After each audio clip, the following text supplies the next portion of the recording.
How can I possibly buy a house when I can't even get there to look? You're PCSing to Fort Leavenworth from Germany, Korea, or Hawaii, or honestly anywhere that isn't a quick weekend drive. And you might be buying a house in a place you've never physically stood in. Military members used to buy completely sight unseen, or they'd fly out on leave, cramming 8 showings into 2 days and hoping they picked right. It doesn't have to mean that anymore. Hi, I'm Payne, and I've done 13 PCS moves in 30 years of military life, and now I get to share my experience as a licensed real estate agent in Kansas and Missouri. As a certified military relocation professional, I often help clients buy houses they only ever see through a phone screen.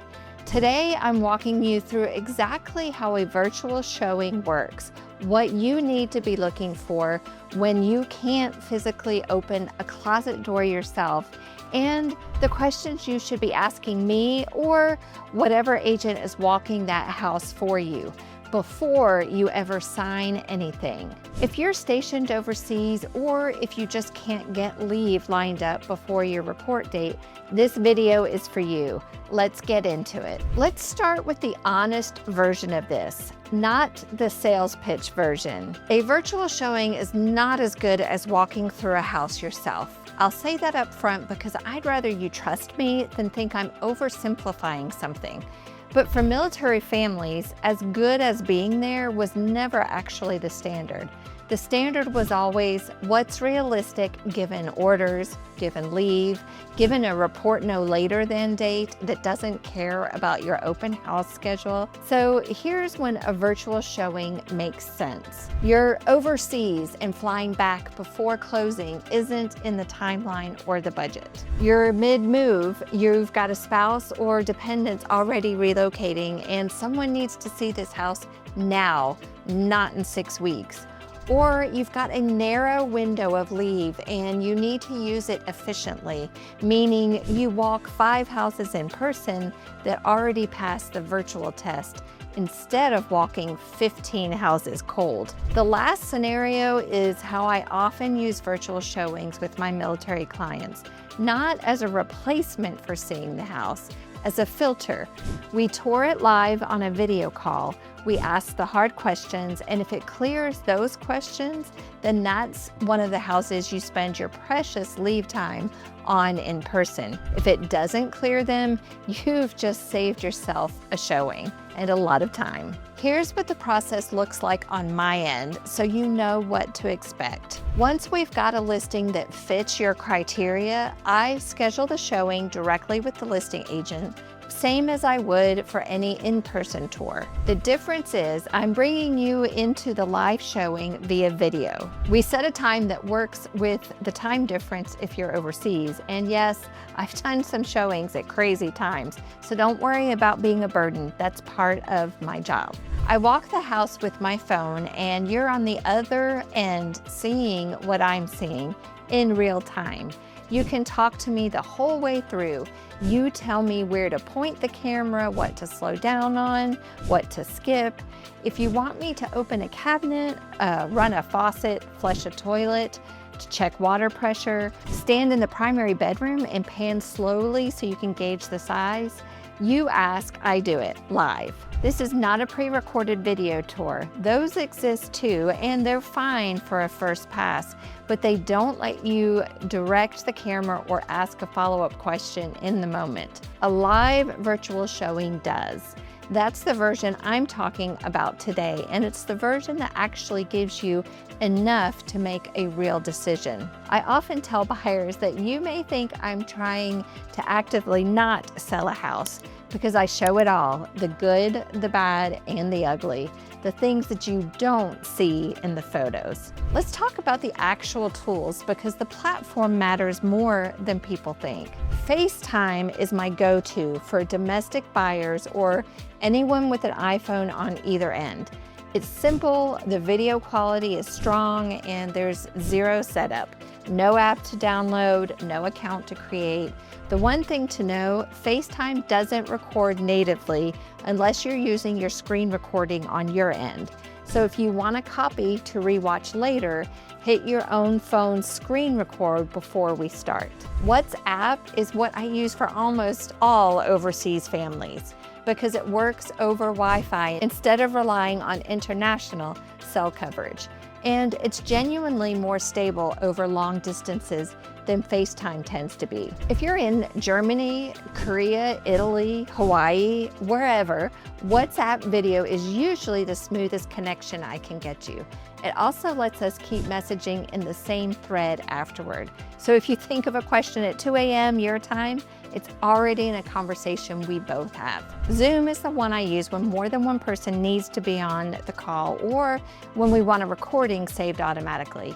If you and your spouse are in two different locations, say one of you is still at the current duty station and one's deployed somewhere else, Zoom lets us get everyone on the same call at once and can be helpful if someone needs to use a computer rather than a phone. It also records to the cloud automatically if I start it that way, which means you've got the whole walkthrough saved to reference later, not just what you remember. Downside is it's only 30 minutes long. If we run out of time, the workaround is just to start another call. My honest recommendation, if it's just you and me one-on-one, FaceTime or WhatsApp both work fine. WhatsApp if you're overseas.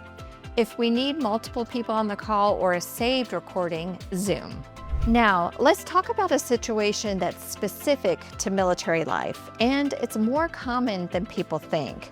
I just mentioned this scenario where sometimes it's not just buyer is remote, it is buyer and co-buyer are remote from each other. One spouse is mid-deployment somewhere where connectivity is limited. The other is at the current duty station or already at the new one, trying to make a decision on a house that both names are going on. This is where Zoom earns its place over FaceTime or WhatsApp. Instead of a one-on-one call, we set it up as a group call. Me walking through the house, one spouse on video from wherever they are, and the other deployed spouse joining however they're able to. Sometimes that means full video. Sometimes, depending on where they're at, it means audio only, or it may mean they can't join live at all and we record the walkthrough for them to watch later when they get access. Here's the practical part. Before the showing, I ask both of you the same question separately if I can. What do each of you actually need to see to feel good about this house?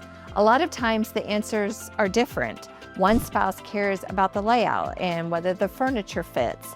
The other cares about the yard or the garage or how far it is from post. Knowing that ahead of time means I'm not guessing what to point the camera at when only one of you is actually watching live. If the deployed spouse can't be on the call at all, here's what I do. I record the entire walkthrough start to finish, unedited, including the boring parts, hallways, the drive up to the house, the neighbor's yard, not just the highlight reel, because the spouse who's home can talk it through in the moment and ask questions, but the spouse who's deployed only gets the recording, and I want that recording to answer questions they haven't even thought to ask yet. And I want to be honest about something here because I've lived this. Buying a house while your spouse is deployed is genuinely one of the harder versions of this process, emotionally as much as logistically. One of you is carrying the in-person weight of walking through it and making a read on it. The other is trusting that read from thousands of miles away, sometimes without much ability to talk it through in real time. My job in that situation isn't just running the camera, it's making sure the spouse who's not there gets enough through the recording, through the narrating that I'm seeing and not just showing it, that they're actually part of the decision, not just told about it after the fact. If that's your situation, tell me up front. It changes how I structure the whole showing. If this is helpful for you, Drop a comment and I will send you my free relocation guide to Fort Leavenworth. Now, this is the part of the video that actually matters most because a virtual showing is only as good as what you know to ask for. First, and arguably most important, there is scale and proportion. Photos lie about size constantly. A wide-angle lens makes a small bedroom look enormous. On the call, ask me to walk the full width of a room or stand in a doorway so you can see my body against the space. That gives you a real sense of scale that a listing photo never will. I've stood in numerous showers and basements to give buyers an idea of ceiling height compared to my 5'7" frame. Next is sound and feel. Ask me to stop talking for 10 seconds in different rooms. You'll hear road noise, a neighbor's dog, an HVAC system kicking on. You cannot get that from photos, and exactly the kind of thing that either doesn't bother you at all or completely changes your mind about a house. Then there's transparency on condition. Details that get photographed around. Ask me to show you the corners of ceilings, the water stains, the base of exterior walls, under sinks, and around window frames. Listing photos are shot to flatter a house. A live walkthrough lets you ask me to point the camera at the stuff that isn't flattering. What if you forget to ask? Don't worry, I will point out those blemishes or shortcomings. The last thing I want is for you to arrive after closing and be surprised by what you see. Natural light at the actual time of day. If showing time is 10 a.m. and you're worried about west-facing windows and afternoon sun, tell me and we'll either check the direction the house faces or schedule a second quick walkthrough later in the day. Next is something a photo or live video will never capture: the smell. Houses have a unique smell and we will talk about it. Dogs, cats, smoke, staleness, mold or mildew, overpowering plugins. I've got a sensitive nose and I'm not afraid to use it. One time I was showing a house and ventured into the basement that kept going and going and going. The further I went, the scratchier my throat felt and the more I was sneezing. I believe without a doubt that there was mold issues in that basement. I will 100% share that information with you, not to kill a deal, but to be as transparent with you, the buyer, as I can be. Don't forget about the big picture, the neighborhood, not just the house. Ask me to step outside and do a slow pan of the street, the yard, sight lines to neighbors. If there's something specific, proximity to a busy road, what's directly behind the fence line, ask me to walk toward it and show you. Every military family, even minimalists, need some storage and functional space. Ask about closets, garage depth, whether furniture you already own will actually fit. Give me measurements ahead of time if you've got big pieces you're planning to bring, like that German trunk, and I'll bring a tape measure to the showing. Here's a working list of questions to ask during the showing. You don't need to ask all of these for every house, but keep this as your reference. Ask about the age of the big ticket systems, roof, HVAC, water heater, and whether there's documentation on any recent replacements. Ask whether the home has had any foundation work, water intrusion, or mold remediation. And ask it directly because that's a disclosure item either way. Ask about the wiring and plumbing if the home is older. Knob and tube, aluminum wiring, polybutylene pipe, cast iron drain lines. These are the kind of deal breakers that don't show up in a single photo, but absolutely show up in an inspection. So it's worth asking the listing agent on camera in the moment before you get attached to a house. Ask about HOA rules. If there is one, what does it cover? What does it cost? Whether there are restrictions relevant to military life, like rental caps, since deployments and follow-on PC orders sometimes mean renting the home out later. Ask what's included versus excluded, appliances, window treatments, that shed in the backyard. Get it confirmed on camera while we're right there, not after the fact. If the seller's disclosure is detailed, we will find out a lot of these answers that way, but it's helpful to talk through those questions while we're walking through the house. And ask the practical military-specific question. Has this home sold to a VA buyer before? And does the seller have any concerns about VA appraisal or minimum property requirements? It's a fair question, and a good agent will have the answer. Once we've walked through the house together, we talk.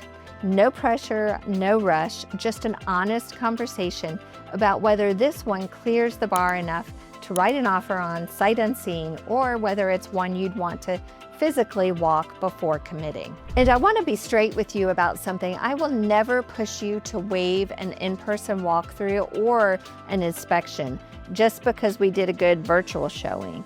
A virtual tour helps you make a smart decision about where to spend your time and your offer. It is not a substitute for an inspection, ever. And any contract we write is going to protect your ability to have professionals go through that house before you're locked in. If you have a friend or a family member in the area, they are always welcome to come along. The extra eyes of someone you trust is a welcome addition in my book. PCSing from overseas or across the country doesn't mean you're buying blind. It means the process looks a little different, and now you know exactly how that process works. FaceTime or WhatsApp for one-on-one walkthroughs, Zoom when you need more people on the call, or a recording saved. If you've got orders to Fort Leavenworth and you're not local yet, call or text me. Let's find you a house wherever you're starting from. If you found this video helpful, don't forget to hit the subscribe button. I drop videos every week about the Fort Leavenworth and Kansas City area. Thanks for watching, and I'll see you soon.